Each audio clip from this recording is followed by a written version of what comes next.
নমস্কার বন্ধুরা, তোমরা সবাই কেমন আছো? আজকে তোমরা সবাই ভালো আছো তো? গীতাস ব্লগে তোমাদের সবাইকে স্বাগত জানাই। আমি চলে এসেছি নতুন আরেকটি ভিডিও নিয়ে। আজকের এই ভিডিওটা তোমরা শুরু থেকে শেষ পর্যন্ত দেখতে থাকো। সারাদিন আজকে আমি কি করি, ঠিক আছে? অনেক দিন তো ভালো করে ভিডিও দিতে পারি না, মাঝখানে দুদিন আগে দিয়েছিলাম ভিডিও, তো তোমরা জানি না সবাই দেখেছো কি, তবুও বলছি তোমরা আমার এই ভিডিওটা প্লিজ সবাই দেখো, ভিডিওটা শেয়ার করো। আর তোমরা না যদি আমার পাশে থাকো, সত্যি কথা বলতে আমি কিছুই করতে পারবো না। অনেক কষ্ট করে আশা নিয়ে এই প্ল্যাটফর্মে কাজ করছি। তোমরা না যদি আমার এই ভিডিওটা দেখো, তাহলে আমার ওয়াচ টাইমটা বাড়বে কী করে? আমার খুব কষ্ট হয় সত্যি কথা বলতে ভিডিও করতে। আমার কেন, যারা ভিডিও করে তাদের সবাইয়ের কষ্ট হয়। তাদের ক্যামেরার পেছনে কতটা যে জার্নি, যারা ভিডিও করো না তারা সত্যিই জানো না, যারা করো তারা অবশ্যই জানো যে কতটা কষ্ট, কতটা মেহনত করতে হয় এই ভিডিওর পিছনে। তো বলছি বন্ধুরা, তোমরা এই ভিডিওটা লাইক, শেয়ার, কমেন্ট করো, সাবস্ক্রাইব করে দিও। যারা এখনও পর্যন্ত আমার চ্যানেলটিকে সাবস্ক্রাইব করো না, তারা প্লিজ সাবস্ক্রাইব করে দিও আমার এই চ্যানেলটিকে, ঠিক আছে? আর নতুন পুরানো বন্ধুরা তো আমার সাথে আছো, এটুকুনি আমার বিশ্বাস, তারা সবসময় আমার পাশে থাকবে, ঠিক আছে? আর আমি আমার এই প্রভুকে দিয়েই আজকের আমার এই ভিডিওটা শুরু করলাম। তোমরা ভিডিওটা কন্টিনিউ করতে থাকো। আর আমি এখন যাব পাড়াতে দুধ আনতে। সমস্ত কাজ কমপ্লিট হয়ে গেছে, নাওয়া ধোয়া বাসি কাজ সমস্ত কিছু করে নিয়েছি। আজকের বিছানার চাদর তুলে পরিষ্কার করলাম। তারপরে পাখাটা এত ময়লা হয়েছিল, পাখাটার ডানা টানা এইরকম ঘুরছে, সেই পাখাটাকে পরিষ্কার করে মুছলাম। আর রাতে কী হয় জানো তো, রাতে একটা ফ্যান এতটাই স্পিড, এতটাই জোরে চলে, সেই ঘরে ছোটো ঘরটায় শুলে না ঠান্ডা লেগে যায়। আবার বড় ঘরটায় শুবো, বড় ঘরটায় পাখাটা এইরকম ঘুরে বলে, কী করে মিনমিন করে ঘুরে বলে, প্রচণ্ড গরম লাগে। রাতে তো একবার এই বিছানা একবার ওই বিছানা এরকম করে ঘুমাতে হয়, খুব কষ্ট হয়, কি বলবো। তো ঠিক আছে, অনেক কথা বলে ফেলাম, তোমরা ভিডিওটা কন্টিনিউ করো, ঠিক আছে? রাখি এখন।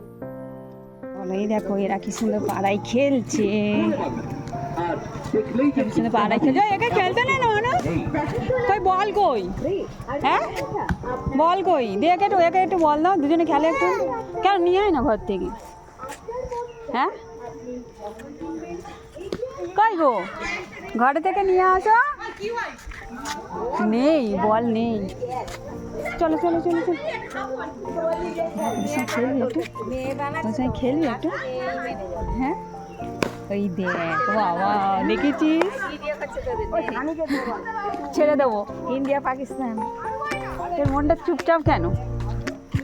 হ্যাঁ হ্যাঁ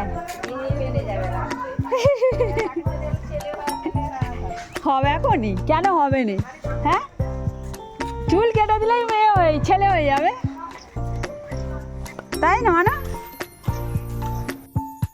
আমাদের পাড়াতে অনুরাগ আর আমি দুজনে মিলে দুধ আনতে গিয়েছিলাম।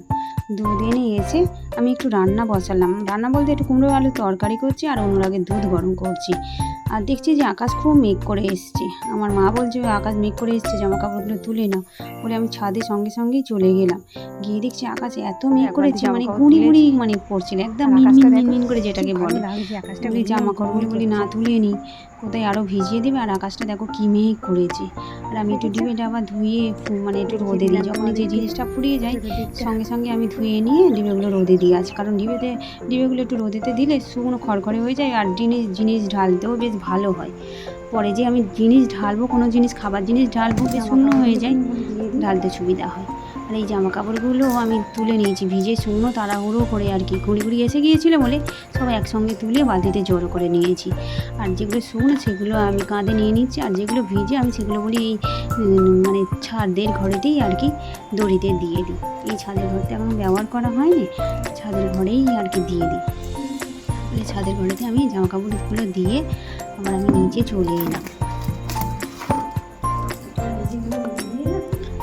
আর বললাম না যে বিছানার চাদর আরে কেচেছিলাম, এই বিছানার চাদরটা দেখছি একটু ভিজিয়ে দিয়েছে, শুকনো হয়ে গেছিলো। কি সুন্দর চাদরটা, একবার উল্টে পাল্টে দিয়ে এসেছিলাম। জোরে জোরে বৃষ্টি এসে গেছে, জামা কাপড়গুলো রোদে দিয়ে বেরিয়েছি, দেখতে পাচ্ছ বন্ধুরা? ঝমঝম করে বৃষ্টি এসে গেছে।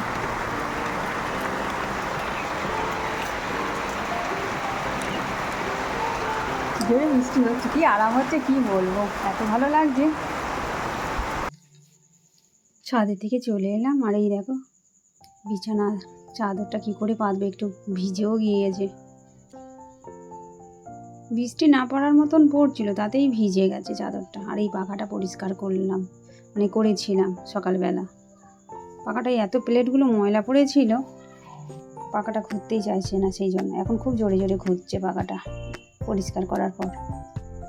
2 দিন ছাড়া করি, তবুও হলো। ঘরের মধ্যে রান্না বান্না তো, এক ঘরের মধ্যেই রান্নাঘর। শুভ সন্ধ্যা বন্ধুরা, এখন 5:30, হ্যাঁ 5:45 বাজে। আমরা একটু নদীর ধারে বেরিয়েছি, দেখো একটু হাওয়া খেতে বেরিয়েছি আমি আর অনুরাগ। এই একটা দেখেছ? ঠিক আছে, এখন ঘোরাঘুরি। না না, বউ নয়। চলো, মেলার মাঠে কত ভিড় হয়েছে, একটু মেলার মাঠের দিকেই যাচ্ছি। আমাদের এখন মেলার মাঠে প্রতিদিন এত ভিড়, কি বলবো। বিকালবেলা সাধারণত আমি মেলার মাঠে বেরোই না। অনেক দিনের পরে নদীতে যেমন স্নান করলাম, আর এই মেলার মাঠে একটু ঘুরতে বেরোলাম। তাও আমি একা নয়, আমার একটা কাকিমা আছে সাথে। কাকিমাটা আমাকে যেহেতু মুখ দেখাতে বারণ করেছে বলে সেই জন্য দেখালাম না। জানি না, যদি উঠে যায় তো দেখেই দেবো তোমাদেরকে। আর এই মেলার মাঠে এত ভিড়, কত বাইক আর কত লোক দূর দূর থেকে আসে এই মেলার মাঠে হাওয়া খেতে আর কি।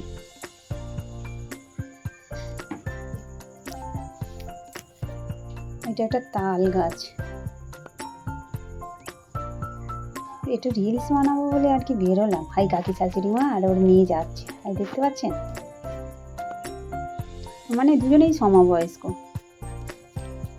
ওর একটা মেয়ে, হাই তো দেখা গেল যেটা, ওইটা একটা আমার কাকিমা হয় আর ওর মেয়ে। দুজনে মিলে, ওরা দুজনে আর আমরা দুজনে মিলেই একদিন মানে সকালে ফোন করেছিলাম যে আমরা একটু ঘুরতে যাব আজকে, চলো তাহলে। বলে এই 4 জন মিলে বেরিয়ে পড়েছিলাম বিকালে। আর এটা একটা মন্দির, এই মন্দিরটা আসার সময় তোমাদেরকে দেখাবো। আর এটা কি গাছ বলো তো বন্ধুরা, কেউ বুঝতে পারছো এটা কি গাছ? দেখো কাছ থেকে লক্ষ্য করো, এতে এত কাঁটা আছে কি বলবো। আমি মানে কাঁটার সামনে যে গাছটাতে হাত দিয়েছি, আমাকে কাঁটা মেরে দিয়েছে।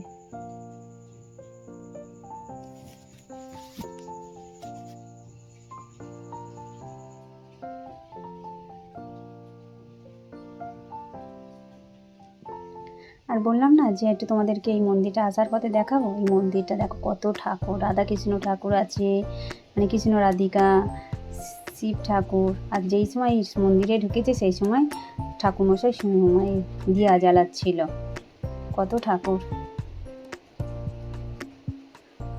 দিয়া জ্বালাচ্ছিল, শাঁখ বাজানো আর সব হয়ে গেছে। একটু আরতি হলো, আরতিটা তোমাদেরকে দেখাতে পারলাম না।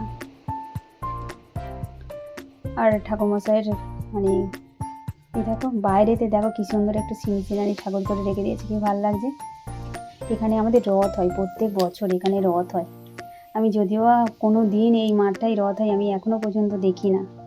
আজ এত বছর আমি বিয়ে হয়ে এখানে এসেছি, একদিনও এখানে রথ দেখতে যাই না। আর ঠাকুরমশাই বললেন যে ঠাকুরের অন্নভোগ আছে, তোমরা সবাই খাবে। আমার তো দিয়া জ্বালানো হয়ে গেছে, তো ঠাকুরের অন্নভোগ সবাই খেতে ভালোবাসে, সেই জন্য আমরাও সবাই মানে 4 জনে মিলে বসে পড়লাম ঠাকুরের অন্নভোগ খেতে। বেশ ভালোই লাগছিল। মানে প্রথমে লাগছিল বাবা এই সন্ধেবেলা কী করে মানে ঠাকুরের এই অন্নভোগ খাবো, মানে ভাত দেখেই মানে পেটটা ভরে গেছে যেন মনে হচ্ছে। তারপর যখন খাচ্ছি বেশ মুখেতে মানে তোমাদেরকে কী বলবো, এত ভালো লাগছে বলে বোঝাতে পারবো না। মানে টকের ডাল আর পটল আলুর তরকারি আর অন্নভোগ, সাথে একটু মিষ্টিও আছে, মানে সন্দেশ দিয়েছিলেন। খাওয়া দাওয়া হয়ে যাওয়ার পর বলি আমি পাতাগুলো ফেলে দিয়ে আসি, কোথায় ফেলতে হবে বলে দিলেন। আমি সেইখানে চলে গেলাম, ঠাকুরমশাই বলে দিলেন আর কি যে বাইরে ফেলে দিয়ে আসো। আর একটা বউও ছিলেন, সেই বউটাই আমাদেরকে খেতে দিলেন। তারপরে কটা ছবি তুলে নিয়ে আমরা বেরিয়ে পড়লাম। ঠাকুরমশাইকে বললাম যে ঠিক আছে আমরা আসছি। আর ঠাকুরমশাই বললেন যে ঠিক আছে আবার তোমরা এসো, বেশ ভালো লাগলো। আমরাও বলি খুব ভালো লাগলো, খুব খুব ভালো লাগলো। আর আসার পথেও দেখছি যে মেলার মাঠে দেখো সন্ধ্যা হয়ে গেছে, কি ভালো লাগছে আমাদের মেলার মাঠটা। ওরা তো মাই ঝিয়ে মানে আমার অনুরাগের হাত ধরে এগিয়েছে, আর আমি বলি দেখি একটু তুলে নিয়ে যাই।